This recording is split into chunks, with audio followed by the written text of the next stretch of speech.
This Three Beards Media podcast may contain mature themes, and if you're not down with that, we got 3 words for you. Like the podcast. Nailed it!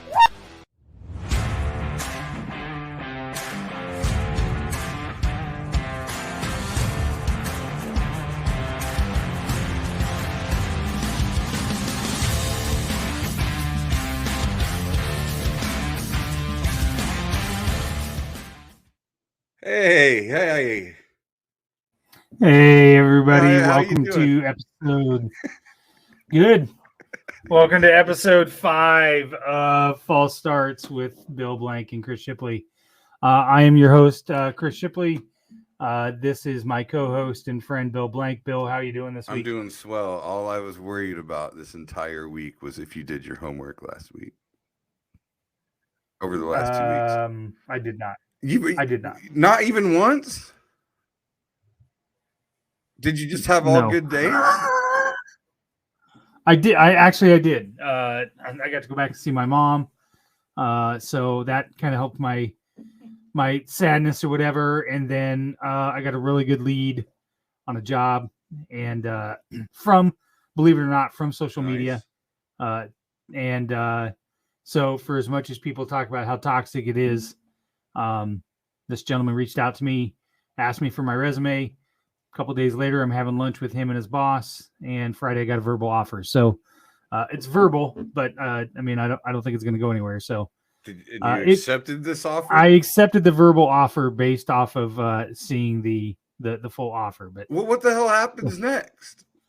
I should get the full offer tomorrow, and as I said to him on the phone, if there, as long as there's not something in there absolutely batshit crazy that I can't agree to, which didn't sound like that was, anything coming. What if it's in the contract that you have to jerk off every time you have a bad day?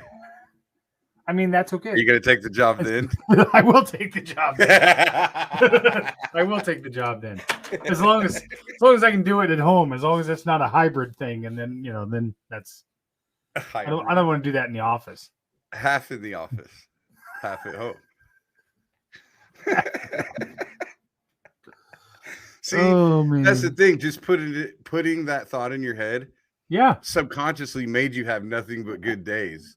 That's right. Because you didn't want to have to come on here on national podcast television and tell the world that you did your homework. Where my kids are watching. While your kids are they watching? I don't know. I have no idea. I can't tell who's who. I can't. All I see is numbers. Well, adult themes, man. Adult themes. That's right. What I'm here for. That's right. I warned you at the beginning. Yeah. Joshua warned you at the beginning. He tried to tell him. How'd that go? How'd the plunge go? That was great, right?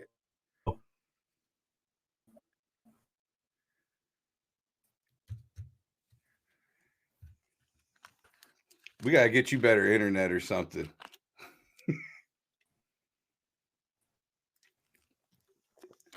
Chris is frozen, folks. I don't know if Chris knows he's frozen. Sorry. I do. Yeah. Sorry. We gotta get you. Is it your internet? Do we need to go out there and dig some trenches? What's the deal? I'm sure it's probably Jordan upstairs watching wrestling. I'm sure it's Jordan upstairs watching wrestling. Tell him to turn that shit off. I will. Everybody in the house off the Wi-Fi now. Do you feel like now that you have a job, do you feel like you can tell people what to do again in the house? Like, and not that feel never like stopped shit? me. That never stopped me. That never. Except for my wife, I don't really have any control over that. Yeah, that was never going to be the case. Do you let's I'm here, Travis. I'm here. I got it. Okay, I think we're good now. I wanted to make sure we were good. Let's you want to introduce our guest, give a little background? Yeah, absolutely. Yep. So we are very honored. I spoke to this gentleman briefly. He saw that we were having Lindsay Fennelly on and had offered to come on and tell his story as well. So we have brought on United States Army Command Sergeant, retired, Jason Vankleeck. I think I got his last name right. Jason, is that right? That's correct. Good job. Awesome. All right, Jason, thank you for coming on False Starts with Bill and I. How are you tonight? Absolutely. Good. It's funny because I thought as we were getting ready to do this, I'm like, I don't think I've ever told him my last name, and he's literally going to read it, and I hope he does it right. I should retire on a high note right now, because I'm sure the rest of the night I will make mistake after mistake that Bill will call me out on. Oh yeah, I'll throw you right under the bus. Good job. I'll give you that. It's a 50-50 shot. It's either Cleek or Kleck, and most people go Kleck, but it's Cleek. All right. Well, there you go. Jason, I gave a brief little overview. It doesn't necessarily carry everything. So why don't you tell our audience a little bit about yourself and your background? Yeah. So as you said, I'm a retired command sergeant major from the Army, and I'll go all the way kind of back to where I started with the Army because it's going to lead up to where I got to with one, my own battle with mental health, and then becoming a face of the Army for mental health. And so I joined the Army when I was 18 years old. I'm originally from Indiana. I grew up in Indianapolis. I joined the Army when I was still in high school. And I joined the Army thinking I was just going to go in for 5 years. I was a military policeman by trade, and my intent was get in, do 5 years, get out, and be a cop. And so nothing spectacular about my career to start off with. Went to basic training and job training, otherwise known as AIT. And after that, I was stationed in Fort Drum, New York. Spent 2 years there. This is all pre 9/11, 2001. So the Army was different then.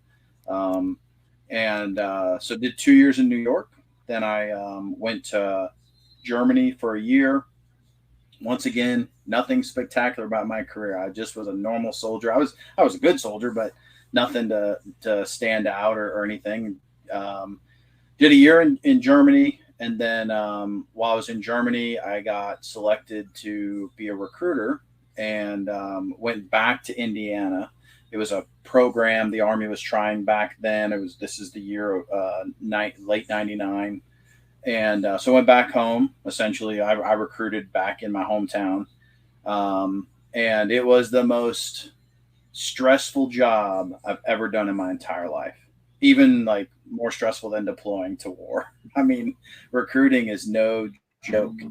And when you see even today about the struggles of the military and recruiting, believe me, that those recruiters, they're feeling the pressure. So bottom line is I'm recruiting back in Indiana, super high stressful job to the point of I would wake up every day, sit on the edge of my bed, look at my uniform hanging in the closet, and I would dry heave knowing I had to go to work because it was just that much stress.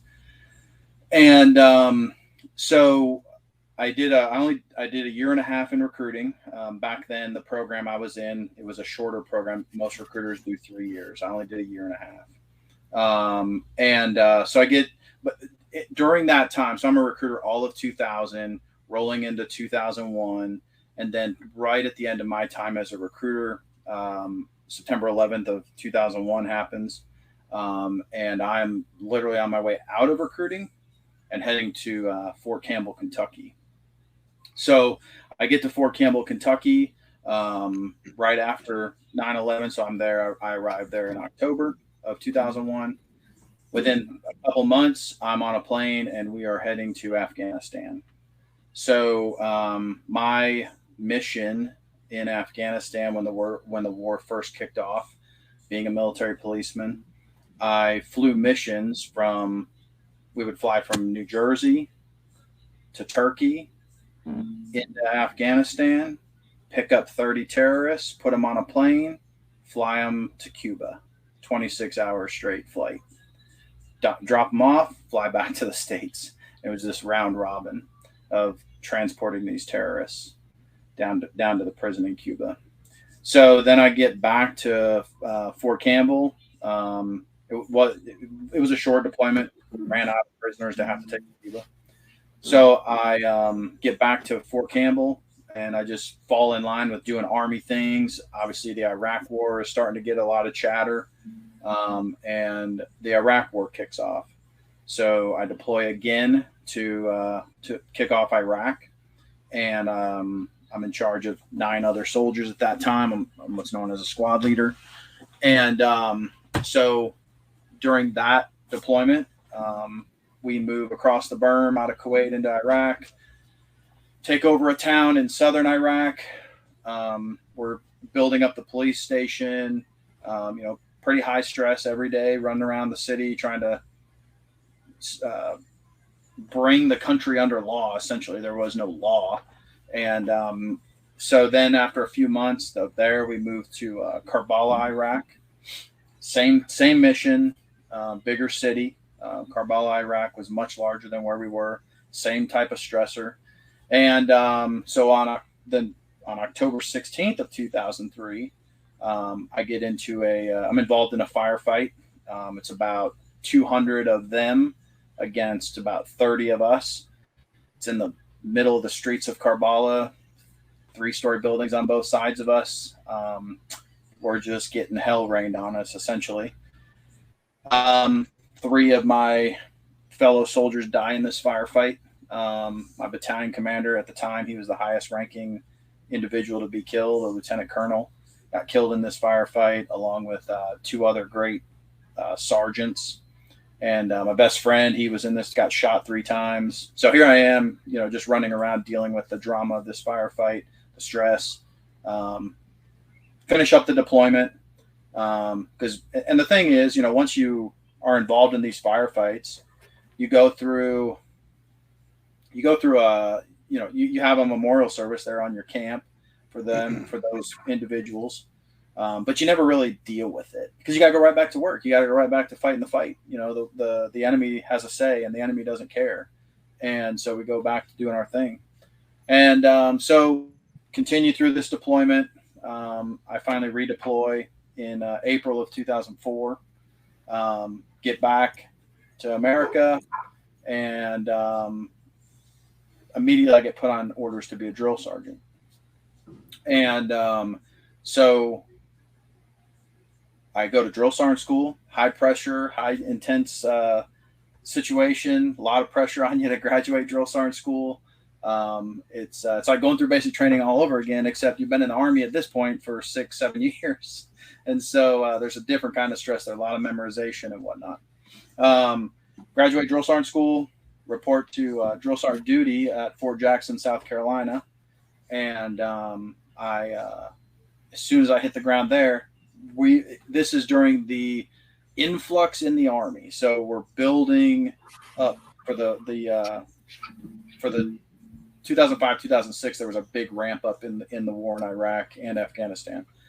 And so we're having to train all these young soldiers. So it's just flooded with privates. I mean, we're training a ton of soldiers, high stress, high pressure. You're putting them through a lot of training, but it's literally, I'm working from 6 in the morning. Well, I'm going to say 5 in the morning, but I'm up at 4 in the morning. So 5 in the morning, I'm at work, and we go until the sun goes down, 9 o'clock at night, put them to bed, go home, fall asleep on the couch most of the time, get up the next morning, 04, and go do it again. And you're doing this 6-7 days a week. And to the point where, okay, we would train a basic training class for back then it was 9 weeks, I believe. Might have been 10. I can't remember exactly, but we would literally graduate on a Friday. New class would fill on that following Monday, and it would start all over again. And so we were doing this over and over and over. So I get there, I get to drill sergeant duty the end of 2004. All of 2005, this is going on. Train, high intensity, pressure. And I'm telling you this for a reason, because so if you go back to, I'm a recruiter, and as a recruiter, I'm like 22 years old. It's high stress, high pressure. I'm working a ton of hours 7 days a week. And it's pretty nice.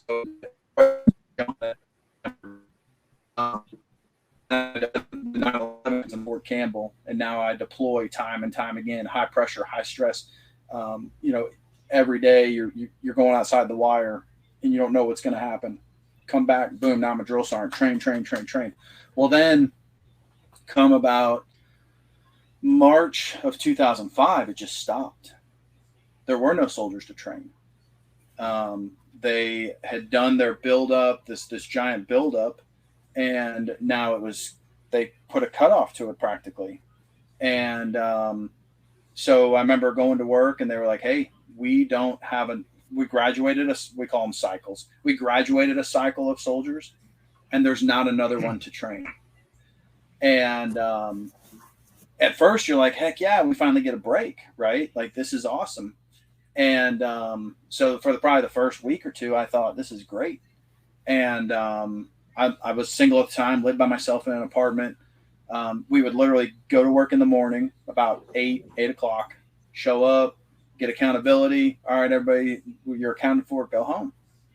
I would go home and I would sit there and I would have nothing to do. And I'd play my PlayStation or whatever. But after about 2 weeks of this, it was like my brain didn't know what to do with itself. And I'm just staring at the wall in my apartment, thinking to myself, I have no clue what to do. It got to a point. Go ahead. I'm sorry. This started what year, and now you're to the point where there's nothing in 2005. What year exactly was the very beginning? Right. So I'm a recruiter, like the beginning of 2000. Right. So from 2000 to 2005. So now you're 27 and nothing. Well, I'm 23 at that point, right? Well, yeah. So you're right. So 2005. Now you're 27 years old with nothing to do. Yeah. And, after from basically 18 to 27, you were balls to the wall 24/7. Generally, yeah. I mean, those first couple of years, probably not, but definitely from 2000 to 2005, I'm just go. There's something for me to always do. And it's high pressure, high stress, constantly brain turned on. Yeah. We so talk just about hyper vigilant for that long. Absolutely. Yeah. And being deployed, like we talk about soldiers that deploy, when they come back from deployment, we call it decompression. We have to give them the opportunity to decompress from.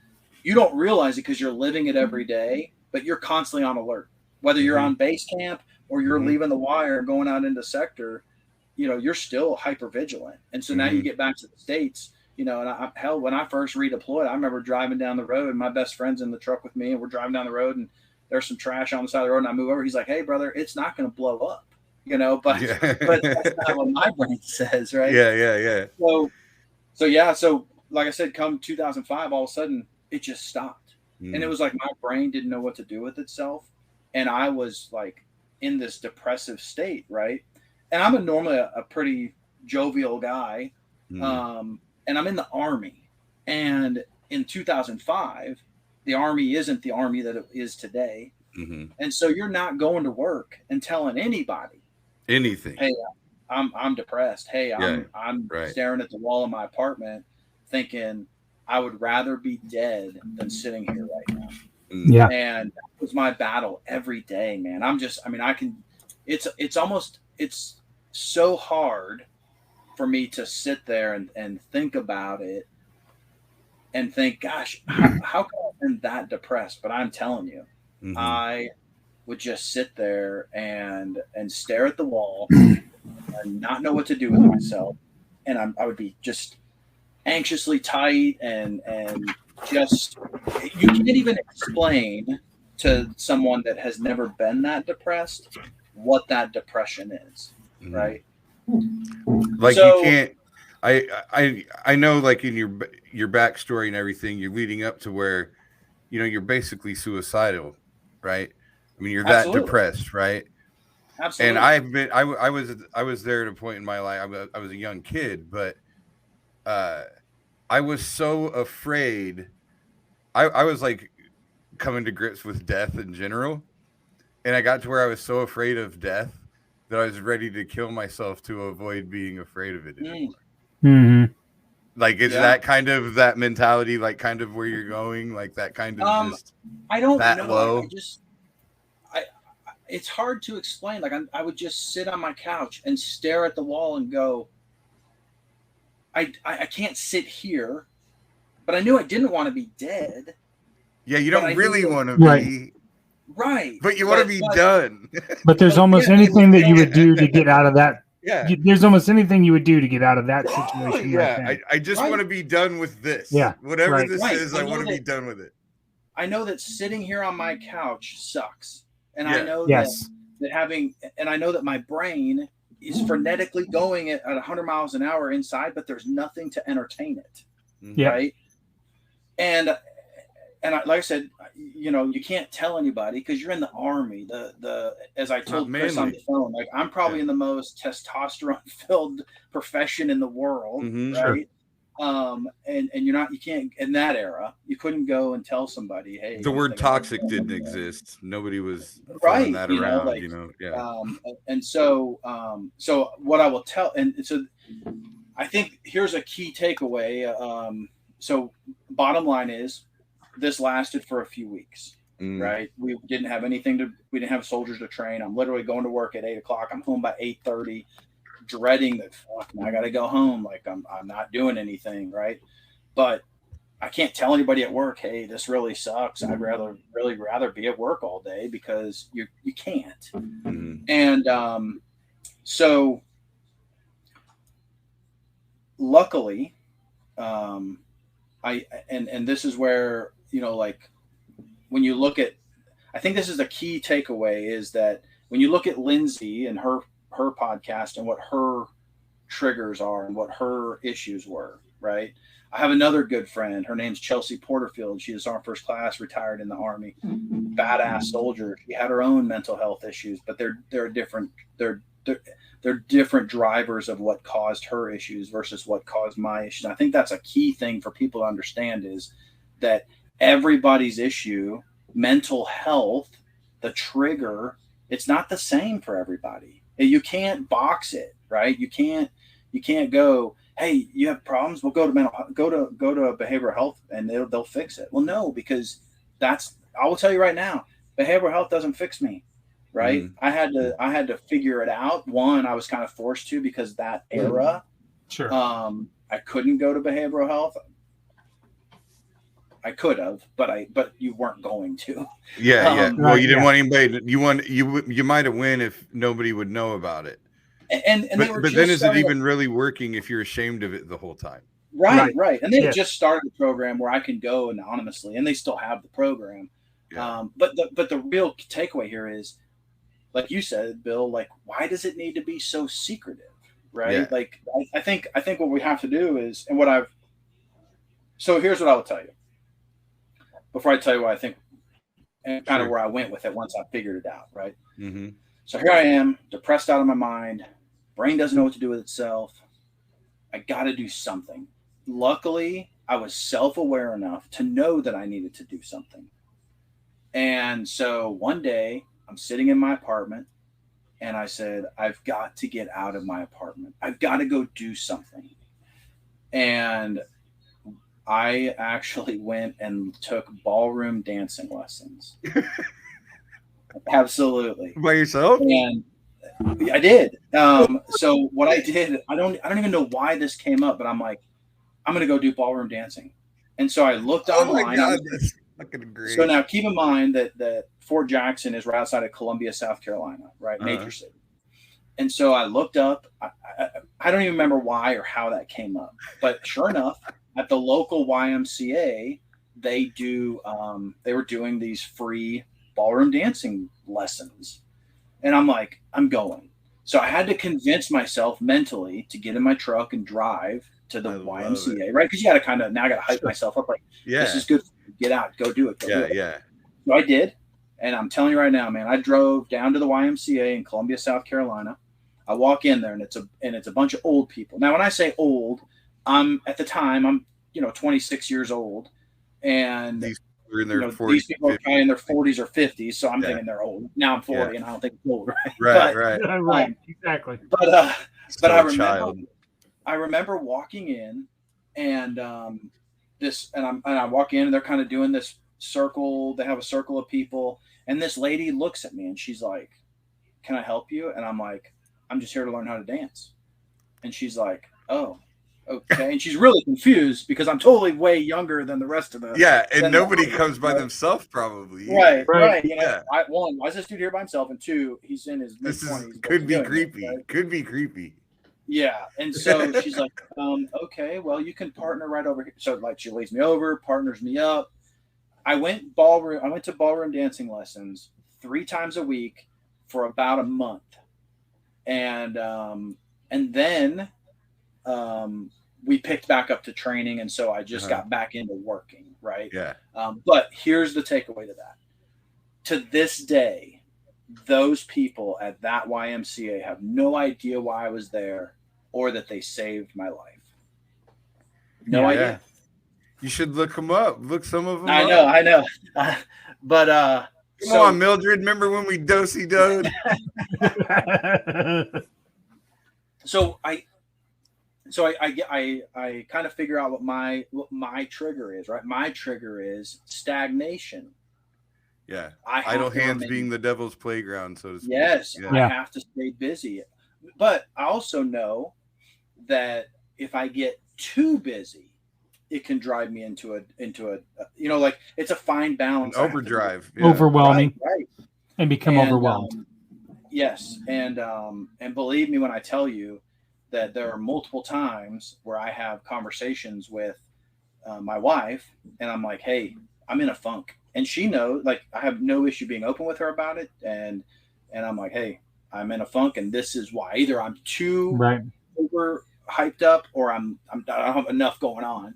And she'll, hey, let's look at this. Well, why don't you sit down and, like, for an example, now I'm retired from the Army. I manage a woodworking laser engraving company in Southeast Iowa.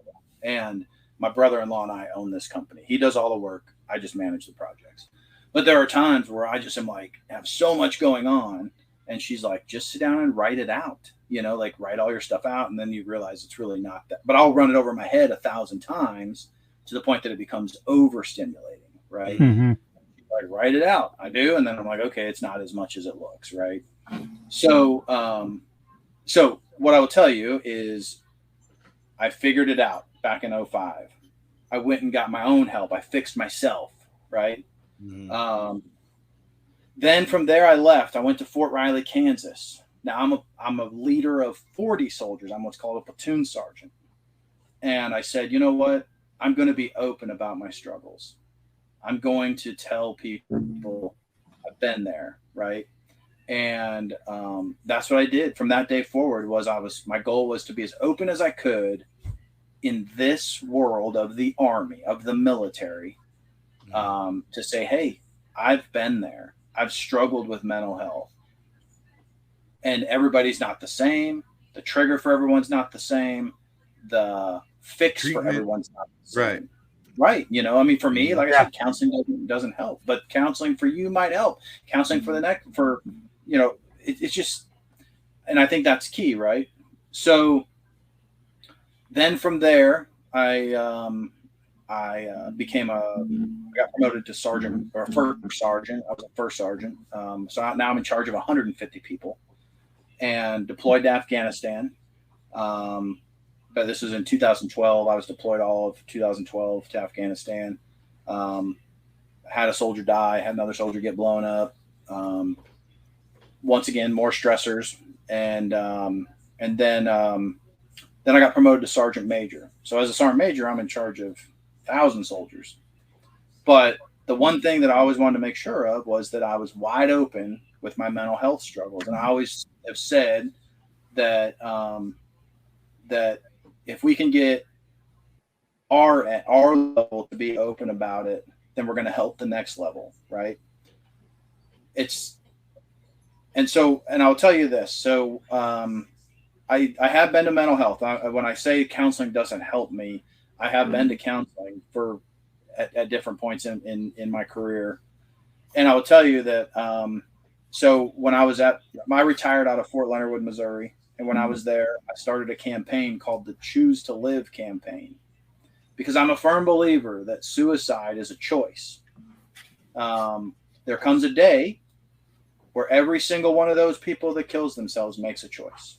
They either choose to live or they choose to die. And I was at that point in 2005. I sat on my couch and said, I don't want to sit here on my couch anymore. I can either kill myself or I can go take ballroom dancing lessons. And I went, This is my favorite fucking thing I've ever heard. Now understand, I don't know how to 27-year-old kid. to this day, I don't know how to ballroom dance anymore. But at that moment, that saved my life. Right? That's what you needed. Awesome. Exactly. Just those crazy little tiny things. I mean, at the right, it's all about timing usually, you know, comes at the right time, happens at the right time. I love that so much. That was the thing that you just, I'm going to go take ballroom dance lessons. Like, oh my God. And you don't remember at all what put that in a dream, something was on TV. I mean, what put that in your brain? I have no idea. I don't know. I honestly, I couldn't tell you. It was so long ago. I have no idea what made me. Did it get you your wife? No. Like, oh, this guy could cut a rug. No, she's from Iowa, but I met her in Kansas years later. And but like I said, so the thing that I think more important takeaways, especially if veterans watch this because they grew up in this same environment, or athletes that grow up in this, oh, you got to be tough, you know, is that, you know, I'm a firm believer, one, in the mentality of choose to live. You have to choose to live. And I think that's key. And then once you have to go figure out how to get over that, whatever that mental issue is, right? And it's different for everybody. But I'm a firm believer, so at Fort Leonard Wood, there's posters of me all over the installation. I'm a sergeant major. I'm the top of the food chain for those that don't understand how the rank structure in the Army works, right? So I can't, as a sergeant major, I couldn't be promoted anymore. I could be laterally promoted by position, right? But I'm an E9. There's no E10 in the Army. And I say that because I want people to understand that I put myself out there as a sergeant major to say, hey, there's a poster of me that says, as a staff sergeant, I battled my own issues with mental health. I chose to live, and they're all over the installation. One day I go to counseling. I'm going to mental health. One day it's in the hospital. I go to the hospital. I'm standing. There's a line you stand behind to wait to check in, and this soldier, he's a private, brand new soldier in the Army. He's like walking by me, but he's like staring at me. And I'm like, why is this private staring at me? Really strange, right? And he just stops and he's like, Sergeant Major? And I'm like, yeah. And he's like, I just want to tell you that I'm here because of you. And I'm like, what? And he's like, well, I saw your poster in my dining facility, and I figured if they could help you, then they could help me. And I'm like, this is what it's all about, right? Like, this is what it's all about.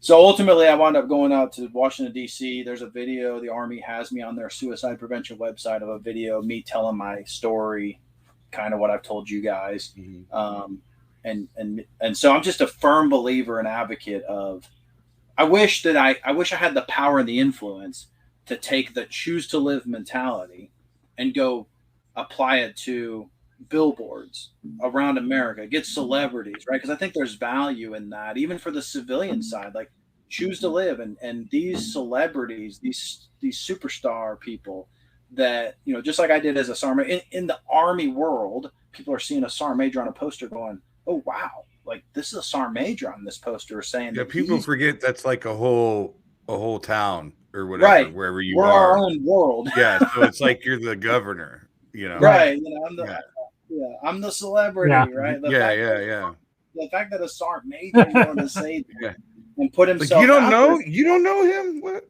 Right. I mean, it's and there's multiple of us on the installation, but the fact that I'm willing to at that rank say that it influences others to be like, oh, well, hell, I can tackle that too, you know. And I would tell anybody, whether it's military, civilian, a couple things that I preach is, one, choose to live.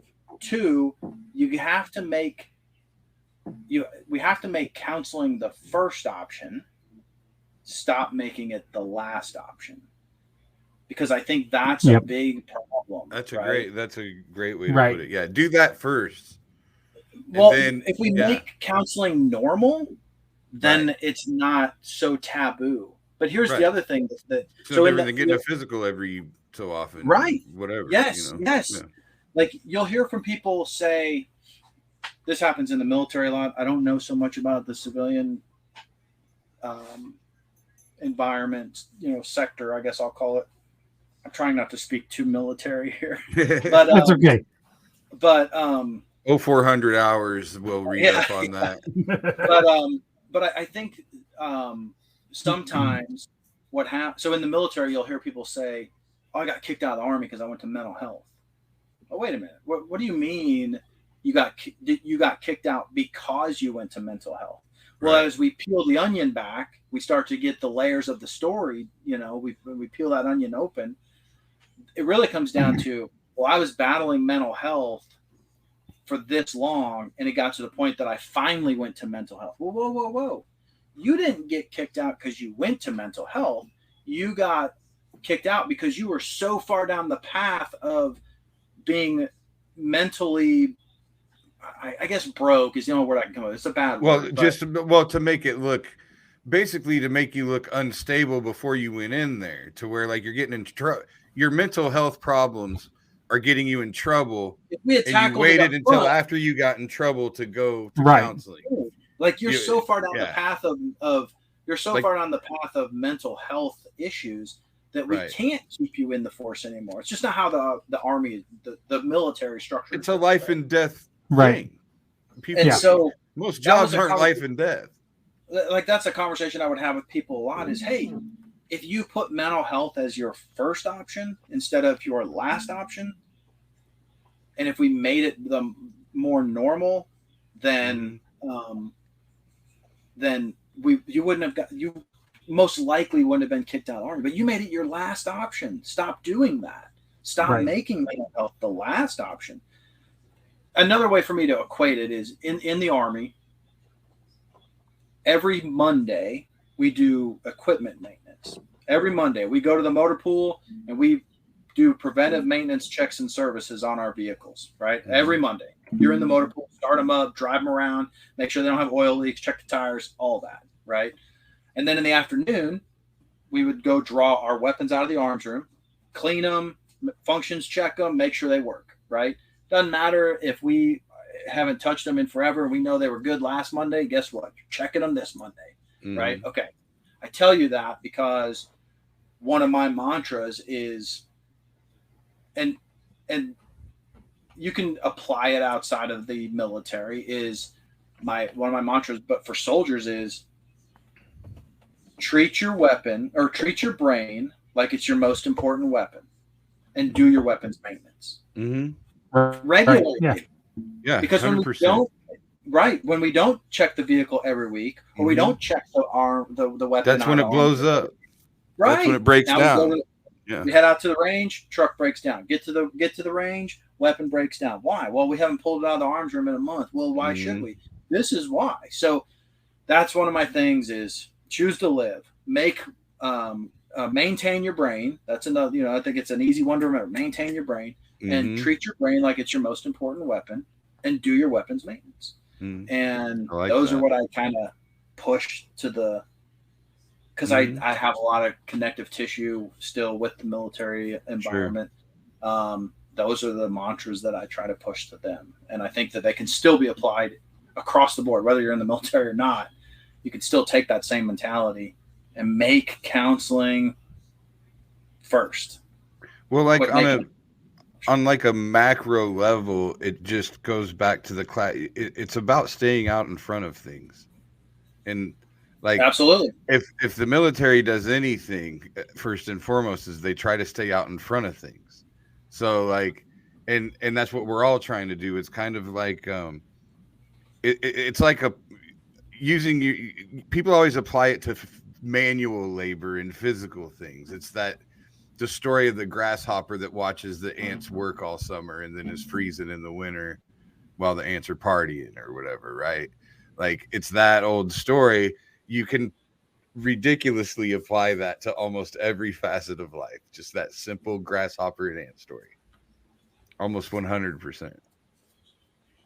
And sure. and there's super value. I love this podcast, and when I saw it pop up, I'm friends with Lindsay on Twitter and on Facebook, and her and I have had some conversation about some collaboration of some mental health stuff in the past. And I saw this pop up because this right here, the willingness to just talk openly about it, and obviously this generation in America has gotten better. Don't be fooled. In the Army, there's a lot of people that have mental health problems and they hide it. Still, there's a lot of people in the military that have a negative stigma about it, but that stigma is changing every day, and it's because of people like this podcast, like me, like Lindsay. I know that you had another gentleman on, a comedian. I don't know his name, but Tim Lulis. Okay. Yeah. So we got to get that message out there, and we got to find those people that are willing, because at the end of the day, I'm not crazy. I mean, I went from a staff sergeant who was depressed to a sergeant major in the Army. So obviously there's nothing wrong with me. Yeah, you were high functioning. Yeah. Right. I mean, you know, but in that moment I had my issue. And and the same can be said for many other people, to include your past guests. Like, they confronted their issue and look at them now, successful. So I think it's important for people to understand that it's not the end of the world if you address it appropriately. Go take ballroom dancing lessons. Hell, I 100% agree. And a lot of, like, I think that because my struggle was always anxiety. I've gone through different times in my life where anxiety and depression kind of went hand in hand, but the root of it all is pretty much anxiety since I was 12, 13 years old. But I was able to, my mom, thank God, took me to counseling right away. I mean, it was never a stigma in my house. Like, I was never made to feel like I was crazy or anything. Totally normal. I do remember always saying that I had a doctor's appointment when I left school. I never said I was going to the shrink, you know. Right. But now I do. Now I tell people that's what I'm doing. And I see more and more people doing the same thing, and that's great. But I found, and this is obviously, I'm 44 years old now, and so this has been something I've been dealing with since I was a kid. And I had long periods of time. I probably went 15 or 16 years without any type of panic attack, real anxiety issue, just, you know, real small things. But then, bam, it comes back and hits you again. But I do believe these things can be used to our advantage. They can be a tool in a way. Like, you know, anxiety, to me, it's made me a deeper thinker. It makes me go more into, it's what made part of me being a stand-up comic comes from anxiety. Like, because of everything that I think about, like, major shit to most people doesn't make me nervous. I get nervous about mundane shit. And that works to my advantage. Just like probably in the military, that shit can work to your advantage because it'll slow time down for you. It'll you know, in those big firefights, you know, it's like in slow motion for you because the fucking dishes drove you crazy. But for some reason, bullets flying around, you're just calm as shit, you know? I mean, that's what I equate it to. I mean, was that your experience? I mean, oh yeah. I mean, I can tell you, like, so the main firefight I told you about in Afghanistan, I can tell you the most minute details of that firefight, right? But there's things in my life that I couldn't tell you anything about, you know, and same thing, right? Like, I mean, I can tell you from the time I grabbed a hold of a guy that was in a truck and, you know, looked at the driver, and the driver stared at me, and I'm like, who is this? And he told me the guy's name, and I'm like, just get out. I mean, like, the detail, every single little thing. Yeah. Yes. Yeah, definitely. It's kind of weird, but that's just how it's it works. not, though. I mean, it's another thing that you don't really, you almost don't want to say it out loud because it sounds morbid. but it's so not morbid. It's just the wiring. It's like we talked about that hypervigilance. People have no fucking idea how exhausting that is. Yep. And so obviously I can't compare stand-up comedy to being in war. But I'm gonna real quick. So when I'm going into battle, no, I'm just saying. But often I've talked about this to other comics, like it's kind of a green room conversation I've had a lot because I like seeing if other guys feel the same. Like on 2-show nights a lot. The second show, I don't even want to do it most of the time. Like I'm tired. And literally all I did was tell jokes for most of the time, 30 minutes tops, 45 minutes, right? And now I got to do another 30 to 45 minutes, and I don't want to do it because I'm exhausted. And I talked to other comics about this. I'm like, this doesn't make sense. I've worked manual labor when I've done, this shouldn't be exhausting to me. Half the reason I do this is so that I don't physically exhaust myself. And that's what it is. It's hypervigilance, because when I'm on stage, I'm having 5 conversations in my head that nobody else hears. I'm noticing every little thing that's going on in the room, just like maybe a hostage would, a guy who's trained, a POW gets trained to notice all this shit about his captors. You know what I mean? Like that type of thing where I'm always aware. And that's what it is. That hypervigilance is exhausting, and multiply that with obviously your life's on the line. I can't imagine it for years, daily for years, basically. Yeah. That's insane to me. I mean, I get exhausted from playing with my dick for 10 minutes. It's crazy.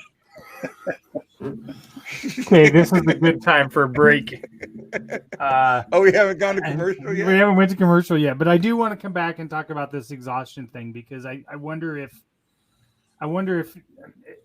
by the exertion that you do in your job, and this is a question for both of you, that downtime that you were talking about, Jason, if that's what makes it worse. So let's take a break, and then I want to come back and follow up with that question. At Revelton Distilling Company, everyone has become a part of the Revelton family. From the Taylors and their daughter who helped perfect their award-winning gins, to the team who installed Lucy, our 33-foot-tall custom-made still, right down to the local farms that provide our coveted corn, and even the cows on those farms who consume our mash byproduct. Want to see the farm to flask come to life?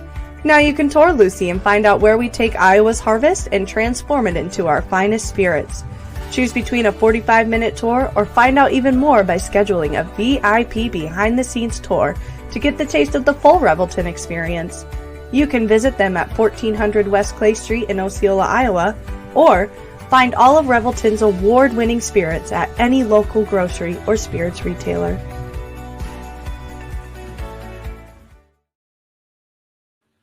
All right, and we're back. So before that, we were talking about just your hyper vigilance in both your jobs and things like that. And Jason, you talked about the biggest trigger for you, or one of your triggers, was just downtime and not having anything to do. And I have found that that's kind of for me too. There are times where, especially these last few months, when I haven't been working and been kind of by myself and not doing anything or being around anybody, that there's been times where my wife's come home and she's like, "What's the matter?" And I was like, "I don't know what's the matter. I just feel sad and I can't tell you why." Do you think that because you were so hyper vigilant, that when those downtimes were, it made it worse? Oh, no doubt. I mean, it was the sudden, it really just came to, I'm a firm believer that you have to exercise your brain, right? And when you're constantly in this hypervigilance, and then, like I said, for me, everything just stopped and I'm going to work for a half hour a day, then my brain was unhealthy. It didn't. Now, the hypervigilance probably isn't healthy either. Let's be honest, right? But at least not for that extended amount of time. Yeah, but for me at the time, that was the norm. It's also survival. I'm young. I'm in my 20s. I'm, now you're supposed to work this hard. Right. Yeah. Now, hell, the hypervigilance is just as unhealthy as the lack of vigilance. Yeah, But absolutely. Yeah. But no doubt that just the stop and my brain going, I don't know what to do. I'm just bored, and my brain wants to keep working and working and working. No doubt, fed to depression, and that depression just how do you get out of it? Mhm. I tell people, especially dealing with young soldiers, and you could probably equate this to a college kid, to be honest with you. So young soldiers live in barracks, right? Like a college dorm, right? It's very similar. And so they're in a room, they have a roommate. And when I was a young soldier, I always try to tell people this. We lived on this kind of a level right here, right? Just imagine this is normal. And we're living in our barracks room, we're playing Nintendo, whatever. On the weekends, we're going out with all our buddies, partying it up, having a good time, whatever, right? And then some negative event would happen in my life, and girlfriend would break up with me or whatever, right? And so then I would drop to a depressed state, right? Well, what would I do when I was in that depressed state? I'd walk down the hallway, I'd tell my buddy, oh man, my girlfriend broke up with me, whatever, and they would be like, don't worry about it, let's go out and party. And so we go out and party, and you come back to this level, right? Yeah. Okay. I believe that the problem with today's world is people don't live here. They live at a depressed state. That's society today, right? So here's what happens now is they're living at a depressed state. That's the ceiling. And that's the ceiling is depression, right? Yeah. Is this loneliness, playing on my Nintendo, whatever. Well, so they're here, but they're in their room playing Nintendo even more. We're more of an individualistic society. We're on the internet, we're on our phone, we're on a gaming system of some sort. And so then a catastrophic event happens. Then what? Then they go here. Well, how do they come out of here? Well, they don't. And that's where we run into problems. I think a big problem in society is that because we don't go down the hallway and tell our buddy or call someone on the phone and they're like, screw it, let's go out and party or whatever. Right. They continue to play on their PlayStation system or on their gaming system. Just stew on it. They never come out. And continue to isolate themselves. Yes, and that's a big part of it. I can remember Caitlin, my second oldest. We would constantly talk to her as a freshman. She was living in Helzer Hall at Iowa State, and we were like, you haven't met anybody. You haven't done. She's like, no, we just sit in our room all the time. We don't, nobody opens their doors and talks to anybody anymore. They don't do that anymore, Dad. They don't do that anymore. And my wife and I were like, that's how we coped. Just to your point, you know what I mean? We would go down to our buddy's room and sit in there and bitch and moan, or we'd go get lunch together or whatever else. Kids these days, I don't think do that. That just nailed it for me. I figured it out. I figured out where the ballroom dancing came into your head. It was right around that time. It was right around when Dirty Dancing was popular. That song came out, and it was that you broke my heart because I couldn't dance. I'll be honest with you, I wouldn't be surprised. And the chick broke up with you because you couldn't dance. I've never watched the show Dancing with the Stars. I've never watched that show. Yeah. But I wouldn't be surprised if it didn't start around that time. Maybe that was what sparked my interest. Oh yeah, it could be. But like I said, I've never watched the show. Right. But I feel like maybe back then is when it came out or started, and so I put it on. But you're like, holy shit, Adam Carolla's on there. I can totally ballroom dance. Yeah. So Chris, like if you don't, I think it's like I said, there's multiple issues here when we talk about depression, which is what I can talk about. And that is that we don't make it a forefront conversation. And for me, hypervigilance, undervigilance, like a lack of stimulation in life causes me to get depressed. And so, but on the flip side, too much causes me to get depressed too, because then it's like overbearing. Do you think maybe the right word for you would be purpose instead of stimulation? Like because that's where to me the happy medium is. Because yes, whatever if you feel like everything you're doing or like every day at least you have a purpose, I don't disagree with you. Yeah, like you could maybe just work a half hour that day and not feel like shit because you had purpose. Yeah. I mean, in reality, 24 years in the Army, You were serving a higher purpose all the time. It was something bigger than you all the time. From the time I was 21 years old, I'm a leader of something, right? I'm a team leader, so I'm leading 2 soldiers, and I'm always able to influence them. See right there, June 1st. So Travis Googled that, I guarantee it. There's probably or he's a super fan. Yeah, I don't think Travis is a super fan of. He's the super fan. But there was probably commercials out back. Who knows? Like I said, I wouldn't be surprised if that was right. But I don't disagree with you on the purpose part of it, because that's a struggle with retiring for military leaders. I have this conversation with leaders all the time. They're like, "Hey, I'm retiring. What's my purpose now? How am I going? I've been influencing, and believe me when I if you've never been in the military, believe me when I tell you, the level of leadership that we have to give people.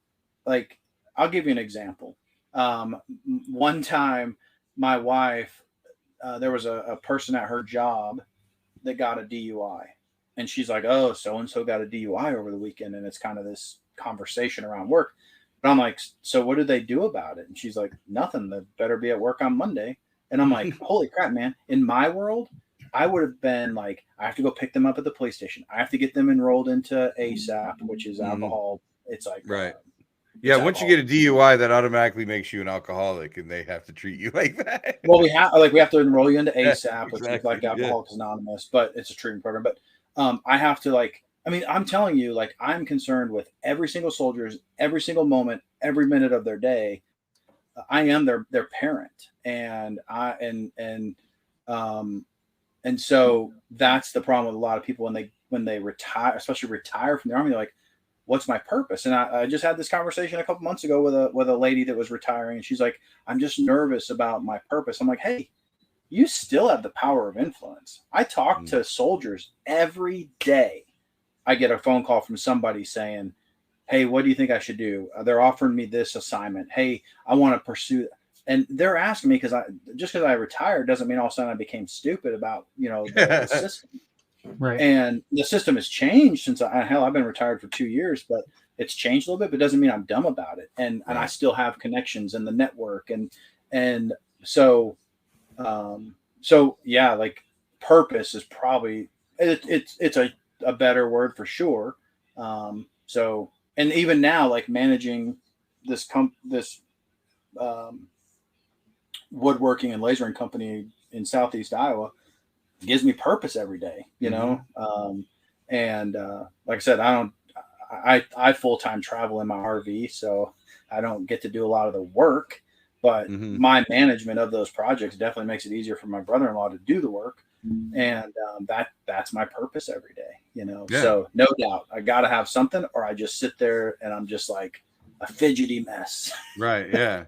Well, and it's funny because I guess I always kind of went the opposite direction. I remember right away, my dad was, big about it too. It was like the adults around me were, well, you got to stay busy. You got to stay busy so your mind isn't racing. Well, it's like, I can't stay busy all the time.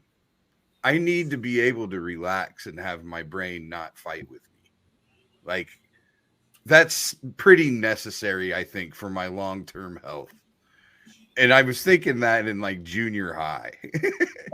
And so I was always all about, I mean, a big reason I did stand up for a living was because I don't want to fucking have to be busy all the time. I want to I'll write jokes. I'll go have, everything will be fun. Everything can be fun. And then of course you find out there's business involved, and it's not all, sunshine and rainbows, and you're not fucking partying and blowing horns all the time, but it's still, a hell of a lot better than what most people have to do.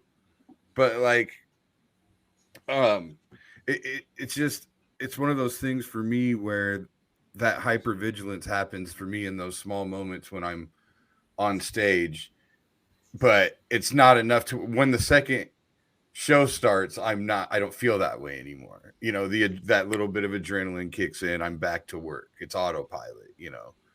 But for those 45 minutes to an hour in between shows, I could take a nap. Like it wouldn't even I could go home and go to bed till the next day at that point. Yeah. But yeah. I do remember my son's mom at one point when we were married. I remember her coming home one day because you know she went to work. We used to fight because I'd be like, "What are you jealous?" You know, like it wasn't like I was paying the bills. I mean, and she came home one day and was like, "You're the only person I know that can sit around the house all day, do absolutely nothing, and not feel totally worthless." And I'm like, because if I sat around all day, I've accomplished my goal. So I don't feel worthless. My goal was to sit around all day. So really, I mean, it depends on what your goals are. I mean, if you're achieving your goals, you're a success. It's self-defined. I've always said this. It's all about perspective.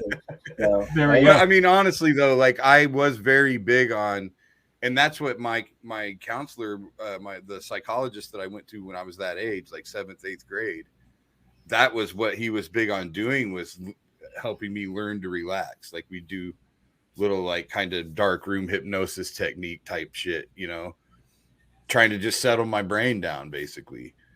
Yeah. And then as time went on, I started kind of using it more to my advantage. Like I said, you know, thinking deeper and, you know, it makes me a better storyteller, all those things. So I try to keep that in mind, but it doesn't mean that it doesn't get me sometimes. And that's where sometimes you got to just be okay with it. It just got you that day. Well, but you survive the day, you know? Yeah. And I think one of the keys is knowing what it goes back to. Not everybody's in a box. Exactly. Right? Knowing what you find out what works for you. Identify what your trigger is, and then be willing to notice it, address it, change course to get off of it. Right. From, you know, and what, you know, if mine is making sure I'm somewhere in between that lack of purpose and too much going on. Right. Yours is making sure that you're just in that chill zone. You know, Chris's is probably different. And so I think that's the key thing you have to preach to people is figure out what your thing is. Yeah. And that's why we do this. We want to find out what everybody's tools are, because I didn't come up with any of these things completely on my own. There were people who influenced my thought process at different times, and then things accumulate. And so, you know, if somebody's struggling and they're watching this every week and there's a different story and there's different techniques, you know, I mean, we all believe in different things. I mean, Chris heard me say it a million times. I think everybody should try eating shrooms, try smoking weed. I don't give a shit. I think everybody should just throw it at the wall and see what sticks. Like a guy said earlier, you know, alcohol is a depressant, so you're naturally going to be depressed. You know, it doesn't go well. That's somewhat true, but when you call different things stimulants versus depressants, that's based on what your reaction is. Alcohol gets you more lethargic. That's why it's called a depressant. Cocaine is called a stimulant because it makes you crazy. You'd run around or whatever, right? They're not hypervigilant. Hypervigilant. No wonder Hitler was getting all those guys tweaking. But anyway, but yeah, I mean that's kind of like my point. I just feel like everybody should. I think creatives struggle often.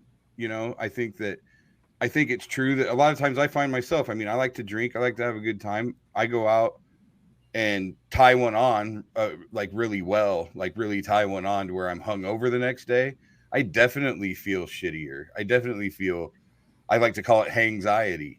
A buddy of mine kind of coined that term. Like you kind of feel kind of full of anxiety a lot of that day, but you know, I had a good time the night before. Like, so what? You know what I mean? But you can take that to a level, and everybody's different. I got a buddy that needs to stay sober because he just can't. It changes him too much. Yeah. You know? Yeah. There's just, everybody's different, and you have to learn to respect everybody's process. Because somebody's going to have, we're all going to have something of value to say to somebody. I guarantee you, if enough people watch this show, at some point, somebody's going to eat some shrooms and come back and be like, dude, he was right. Oh, again, this is always where I take the break at an awkward moment. Just to bring in our sponsor, because this is the best time to bring in a sponsor right after an awkward moment. Why is the truth always awkward to you, Chris? I know, it is. I can't handle the truth. Goddamn Catholic. I know. Jason, we're going to take a break. When we come back, I want to talk about what you're doing now. And then Bill usually gives me some homework for the week. He never does it, but I thought maybe you would give us some homework that we have to do for the next 2 weeks. So now I'm going to turn into a battered woman on you. Oh, you'll do it for him. You'll do his homework. That's right. Okay, I'm sorry, Rob and Amanda, that we're going to bring in your ad now, but please go visit Brown Dogs Farms and all their great products, and we'll be right back. Brown Dogs Farm are Norwalk, Iowa-made hot sauces and dressings. Brown Dogs Farm was born out of the dream to emulate the simple life of Rob's grandparents, who inspired him with their hard work and abundant gardens. Rob and Amanda set out to create a unique blend of fruit and pepper that would satisfy the part of the brain that craves great flavor without sacrificing the spice of the peppers. Sweet, but still packing heat. With combinations like jalapeno green apple, habanero peach, cherry rhubarb reaper, and other great flavor combinations, there is a spice and flavor that is right for any party or get-together. BDF also has homemade versions of their classic and spicy ranch that are one of a kind. You can order all of those and more online at www.browndogsfarm.com and ask your local grocery to stock up.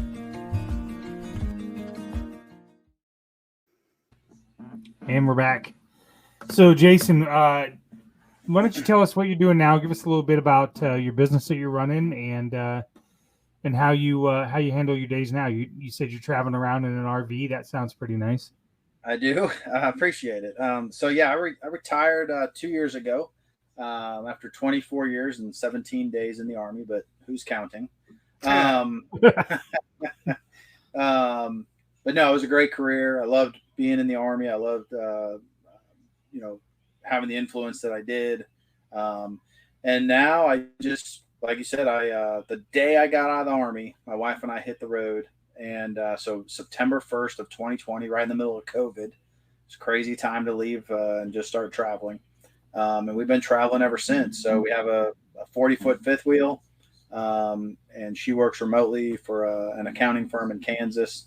And we just travel the country. First year we were in the Southeast. It was COVID, and Southeast was a little more friendly. Last year we went Southwest and then out to the West. And then this year we're running the East Coast. So I'm actually in Charlotte, North Carolina right now. But just last week I was in Charleston, South Carolina. I'll be here for about the next 10 days, and then we'll keep moving north. The goal is we'll be in like Portland, Maine by August. And then we'll start working our way out. And then next year we're going to head out west again. There's some stuff we didn't do out west last year. So yeah, we just travel full time, enjoy being retired. But like I said, my brother-in-law and I, we have a company called County Road Custom. It's in Southeast Iowa. It's out on a county road, hence the reason the name. In Keosauqua, Iowa, a very small town down in the southeast corner. And we just make a lot. We make 99% of what we make is, well, I would even say 100 now. 100% of what we make is custom. We do wavy wooden flags, 3D stacked crests. We can laser engrave glassware. You go to our Facebook page, which is County Road Custom. We have all kinds of stuff on there. And a good chunk of our stuff is military related, but we do sheriff department stuff. We do college stuff. We do all kinds of stuff. So yeah, there's our website. there's some stuff on there. Some of our more popular items are on there, but if you go to our Facebook page, we have a ton of different things that we show that we can do. And like I said, it's all custom. So people ask us all the time to make cool stuff, and that's what we like to do. And our motto is stop buying boring. So that's our goal, is to not sell boring stuff. So yeah, it's but yeah, I just travel and enjoy retirement, and I that County Road Custom gives me some purpose. There you go. Well, and you're awesome. There you go.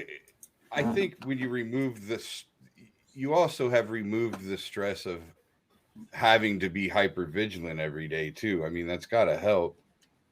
Oh yeah, I mean, there's there's our Facebook page. We do a lot of different stuff on there. All that stuff is handmade by my brother-in-law. So definitely some cool stuff we're doing there. Last year we made some big crate chests for the Kansas City Chiefs. Oh, nice. Yeah, they gave them out to some social media influencers, so we send those to the Kansas City Chiefs. But we make tumblers. We can custom laser engrave tumblers. Like I said, glassware, decanters, whiskey glasses, all that kind of stuff. So, but yeah, sweet. I'll send you guys a bong. What's that? I'll send you guys a bong, and I'll have you engrave it. It might be tough to be honest with how to laser and work. It might be tough. Yeah. But yeah, no doubt being retired has definitely relieved some stress. There is a lot of stress being a leader in the military. Not to say there's not in any other world either. Just of like course, I tried to explain earlier, is the level that we have to be, and there's some bad press out there and how leaders are in the military. I luckily didn't experience a lot of bad leadership, and I feel like I was a good leader. And even to this day, it goes back to when I said, like, what's your purpose when you retire? I think that the fact that people still reach out to me and ask for my input and mental health, talk to me about mental health. Hey, they know they can divulge their issues to me, and I don't have the answers for everybody because I'm not a psychologist. I'm not a psychiatrist. I'm not a doctor, but I'll listen, and I'll try to, and I'll give you the push to go get help.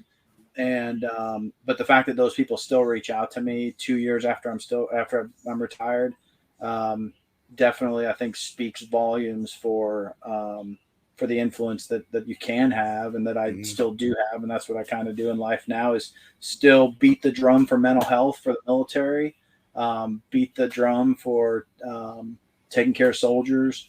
Yeah, I mean, leadership doesn't stop if you care about being a leader. And I care about being a leader and influencing and mentoring. And that's probably the biggest thing I miss, is mentoring people. But yeah. So, well, I mean, when you're, I'm as old as Bill, but I'm retired. Yeah. Well, I mean, I retired when I was 21, technically. Ask his wife. Ask his ex-wife. Yeah. God damn it, Chris. I mean, I only have 13 more years. It's, Right. I tend to look at my retirement fund and go, I don't know that 13 years is enough time. And then I think to myself, fuck, 13 years, that's a long time. It's a long time. It is. I just figure I can tell jokes until I keel over on stage. Hey, that shit ain't going anywhere. There you go. 100%. Denny's right.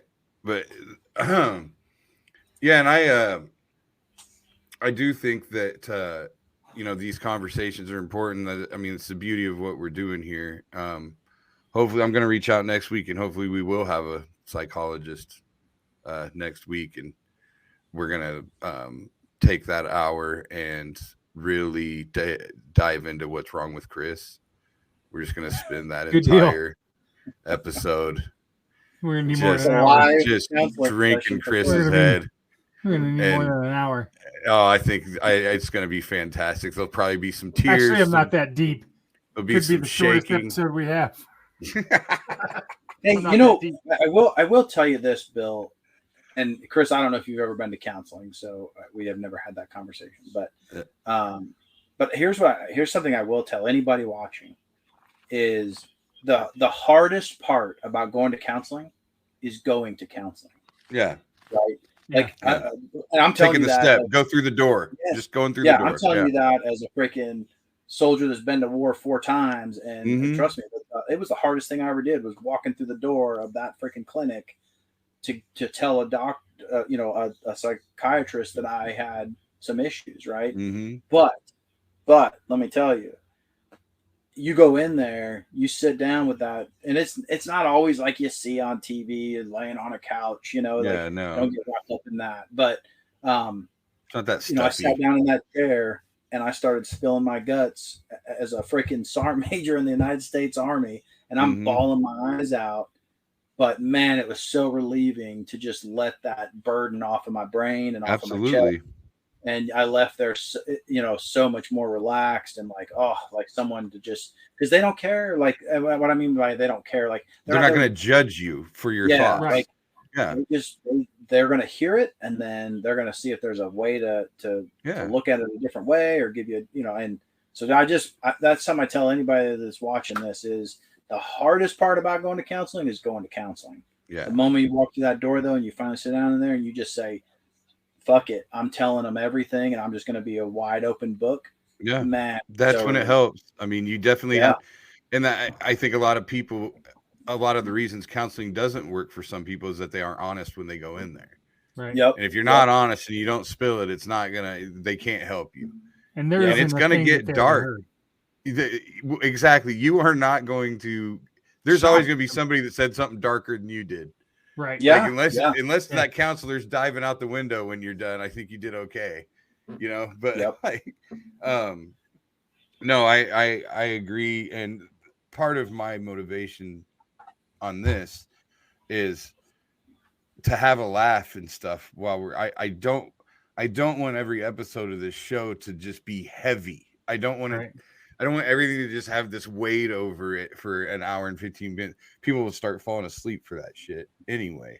But like, we want to build an audience of people that are valuing mental health, especially in men, where it's, more and more people are starting to talk about it and all those types of things. But if it's not so heavy, if we can have a laugh, kind of make fun of it ourselves a little bit every once in a while, with whatever's going on in our brain, I think that's a healthy way of doing things. And maybe some people are going to think I'm not taking this seriously enough, but this whole fucking thing was my idea, so they need a dick.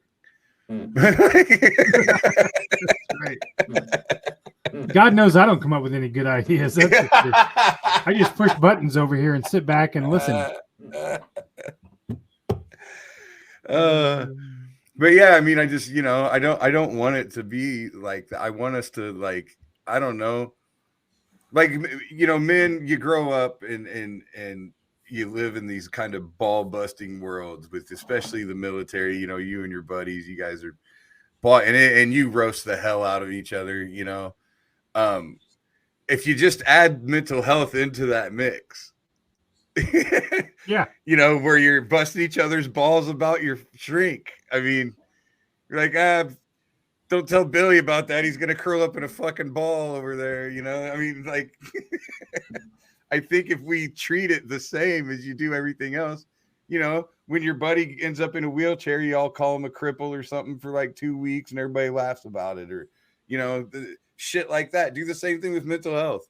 You're like, you psycho, go talk to your counselor, stupid, I mean, I think it's great. The more you bring it to the forefront, the more normal it's going to be. And that's exactly that's the goal. 100%. Okay. I think we've tapped it out. Jason, anything else you want to shout out or things like that? No. I appreciate you letting me throw my little business in there. And absolutely. Absolutely. Happy to do that. We make cool stuff, so don't hesitate to look us up. But yeah, absolutely. I appreciate you letting me come on and tell my story. I think it's a different perspective being from a military guy. Absolutely. Yeah, it's been awesome. So I appreciate it. Absolutely, 100%. Man. Well, hopefully, we're sticking around long enough. We'll have you back sometime. Absolutely. We got to do at least 300 episodes, though. That's right. Yeah. Yeah, 300. You bet. All right, man. If we don't get kicked off here.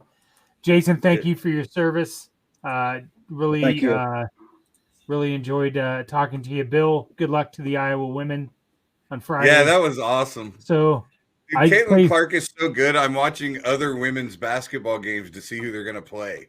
Yeah, they're playing South Carolina. It's unbelievable. So, yeah, and I don't think, to be 100% honest, I don't think they can beat them.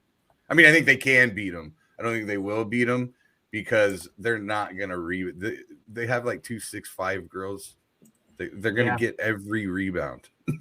I think the problem is that Caitlin Clark can't beat them by herself. Exactly. Yeah. Right. And even like last night's game, Caitlin Clark beat them. Yeah. And so she was on a mission last night.